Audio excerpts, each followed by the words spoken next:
Wonder. So we have wonders like School of Engineering and Technology. Okay, another wonder, we have School of Biosciences, then School of Journalism and Mass Communication, School of Pharmaceutical Sciences, School of Biosciences, School of Education, right? And there are multiple departments in those wonders. So small packets, small wonders are there in those bigger wonders, right? And as in School of Engineering and Technology, we have computer science department, mechanical department, civil engineering, right? And if I go for School of Biosciences, we have bachelor's program for biosciences, okay? And we have master's program, we have PhD programs for them, right? So those specialized domains, small wonders are there, which are okay. School of Journalism, Mass Communication, we have graduate programs, undergraduate programs, right?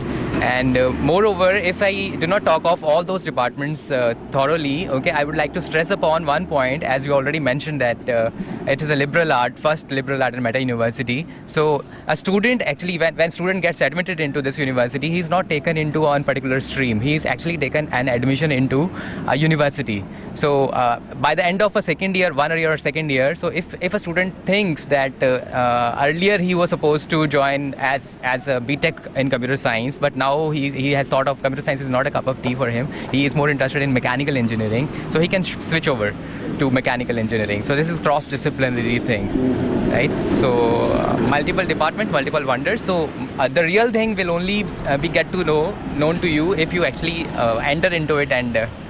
So it somewhere seems like that the liberal arts has somewhere inspired the unassumingness and the non-imposing character of this campus, which looks quite light and quite serene from the entrance. So let's walk inside this magnificent campus, which claims to be India's first liberal arts and meta university. Cut.